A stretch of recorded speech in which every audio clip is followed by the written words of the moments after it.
Are you a new Path of Exile 2 player looking for a fun, multi-class, easy-to-play build? Well, you're in the right place. Hey everyone, this is Connor here at the Game House, here to talk to you today about my very own Path of Exile 2 multi-class build that focuses on attribute stacking and has just been a ton of fun for me to play in my Path of Exile 2 playthrough so far. So in this video, as I'm kind of already showing you some of the gear I already have, I'm going to be walking you through my build, how I've been able to scale it, and kind of how it's been going for me. I am, just for some context, I'm a new Path of Exile 2 player. I've recently finished the campaign, but before this, my only ARPG experience is through Diablo 4. So, you know, again, I've been through some tough times, but, you know, arrived here now at Path of Exile 2. I've been loving this game, really loving the ability that you have to customize and build your character, and I've had a lot of fun on this character.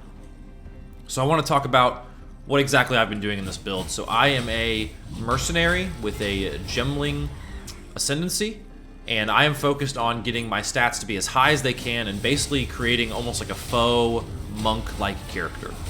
I have actually found this build through a build on Mobalytics, which I will link in the description below, and I've been kind of making it my own as well. I think this is just a fun way to play Path of Exile 2, especially in early access.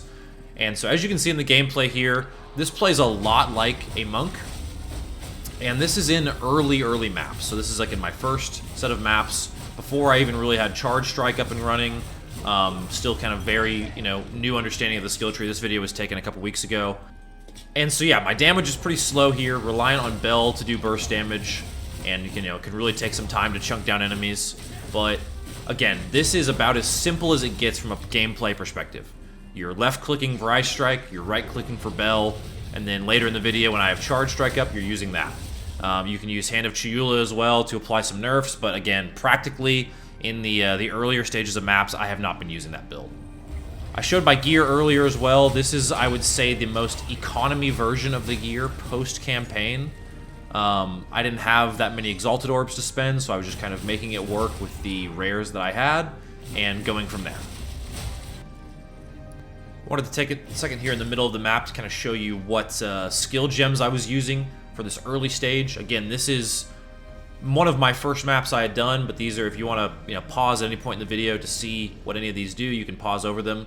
But this is what I was running to get things started. As you can see, most of my skills have 3 gems, so they've been upgraded once, outside of Orb of Storms, which honestly I'm no longer using anymore due to having enough spirit to run some different passives. So that is what, again, early stage of the maps, that is what my skill gems looked like.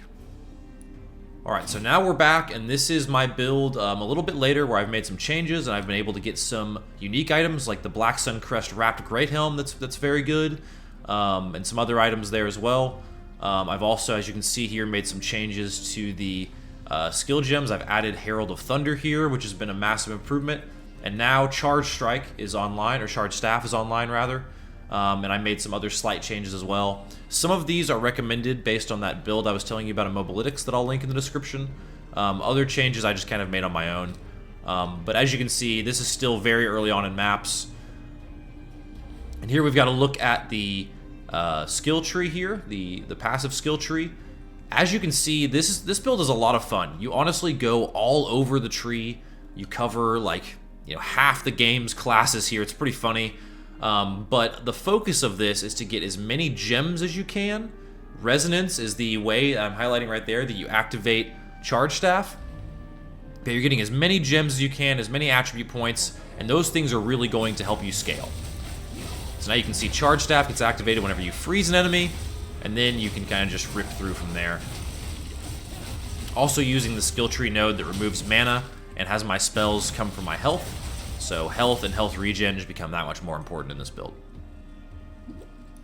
I think the reason I really love this build and think that I would recommend it to newer players is, one, the simplicity of it.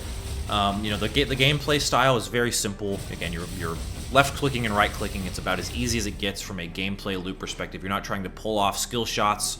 I have a friend who plays a ranger, and he's constantly having to dodge attacks. You can kind of just run in and face tank things.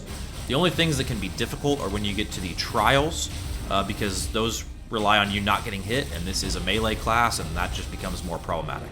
I have another friend who's playing a witch that has a very easy time with those, much easier time than I do. But again, this is a very simple playstyle and one that should be very, very easy to pick up, especially if you're coming from a game like Diablo 4 like myself. Another reason I would recommend this is I love the idea of, in a game like this, where you have so much optionality with your build, to try and come up with something that kind of blurs the lines of what you're supposed to be doing.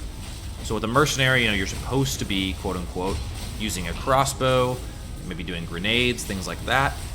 This is a really fun way to use a mercenary and kind of subvert the expectation of what you would normally expect from that build, using a quarterstaff, speccing into the warrior skill tree, speccing over to the monk skill tree area, and again, just doing something that's a bit less conventional, although this has become a somewhat popular build archetype, this kind of attribute stacker, but still, kind of fun to do something a little different.